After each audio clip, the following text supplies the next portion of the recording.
اعوذ باللہ من الشیطان اللعین الرجیم بسم اللہ الرحمن الرحیم وَلَقَدْ نَعْلَمُ أَنَّهُمْ يَقُولُونَ إِنَّمَا يُعَلِّمُهُ بَشَرٌ لسان الذي يلحدون إليه أعجمي وهذا لسان عربي مبين اللهم صل على محمد وآل محمد وعجل فرجهم السلام علیکم ورحمۃ اللہ وبرکاتہ۔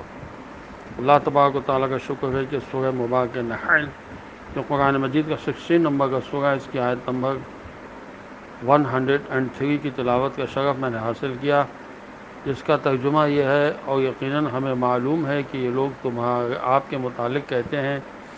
کہ ان کو تو بس ایک آدمی ہے جو سکھاتا پڑھاتا ہے، حالانکہ جس کی طرف یہ اشارہ کر رہے ہیں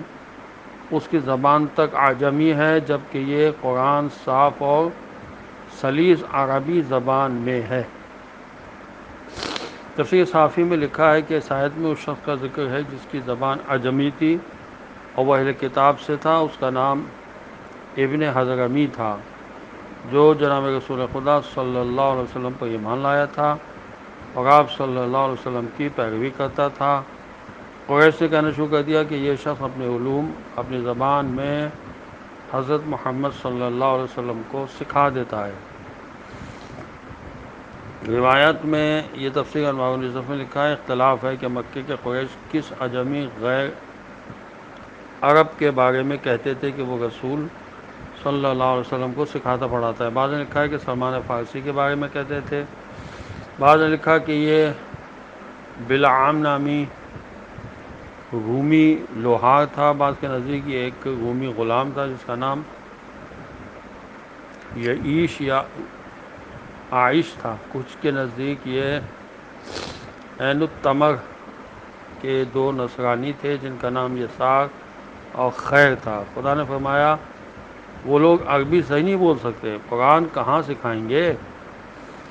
تفہیم القرآن میں لکھا ہے کہ اس آیت سے اندازہ ہوتا ہے کہ حضرت صلی اللہ علیہ وسلم کے مخالفین آپ صلی اللہ علیہ وسلم کے خلاف کس قدر الزام تراشیاں کرتے تھے، اور یہ بھی معلوم ہو گیا کہ لوگ اپنے ہم عصروں کی قدر و قیمت لگانے میں کتنے بے انصاف ہوتے ہیں۔ غرر الحکم میں مولا علیہ السلام کا ارشاد ہے کہ حرص و لالچ کا ثمرہ عیوب پر اچانک ٹوٹ پڑنا ہے، اور مولا فرماتے ہیں کہ حریص کبھی راضی نہیں ہوتا، اس کی ہوس و لالچ کا پیٹ کبھی نہیں بھرتا۔ مزید مولا فرماتے ہیں کہ حریص کسی سے راضی ہو کر نہیں ملتا، اور حرص غیظ و غضب کو بھڑکاتی ہے۔ مزید مولا علیہ السلام فرماتے ہیں کہ لالچ حرص کی سواری اور خواہشات نفسانی فتنہ و فساد کی سواری ہیں،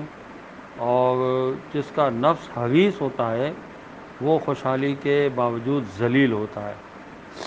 مزید مولا کا ارشاد ہے کہ حرص و طمع و لالچ بدبختی و ذلت کا موجب ہوتے ہیں۔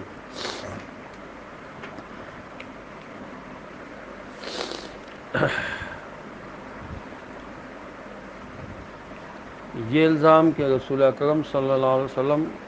کے غیر علمی، غیر معروف، غیر عرب شخص سے